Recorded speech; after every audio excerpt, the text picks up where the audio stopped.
Watu wamekuwa na maswali mengi ya kujiuliza kweli kweli kwamba hawajui Mange Kimambi ataficha wapi sura yake.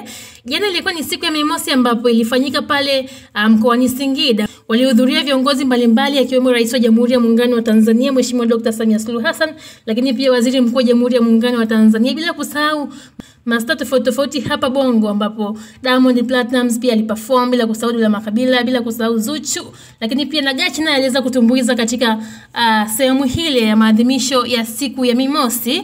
Sasa kufuatia yale ambayo alifanyika pale, Diamond Platnumz aliweza kusema kwamba yeye ana malengo ya kuongeza msanii kutoka Singida, maana ndoto yake ukiangalia jana msanii ambaye alitumbuiza pale ni Gachi, ambaye yeye huwa ni mtu wa Singida na aliperform vizuri kweli kweli, mapokezi ya watu yalikuwa mazuri kutokana na kwamba Gachi ni mtu wa nyumbani. Kwa hiyo msanii huyu huenda labda anamaanisha ni Gachi au sio yeye. Kwa hiyo watu wakawa na mengi ya kuzungumza, huenda akawa ni yeye au sio yeye. Lakini pia kwa siku hii ya leo Diamond Platnumz wamesafiri kuelekea pale mjini Tarime akiwa pamoja na Zuchu, kwa sababu watu walikuwa na mengi kuzungumza kufuatia ukaribu wa Diamond Platnumz na Zuchu kupungua.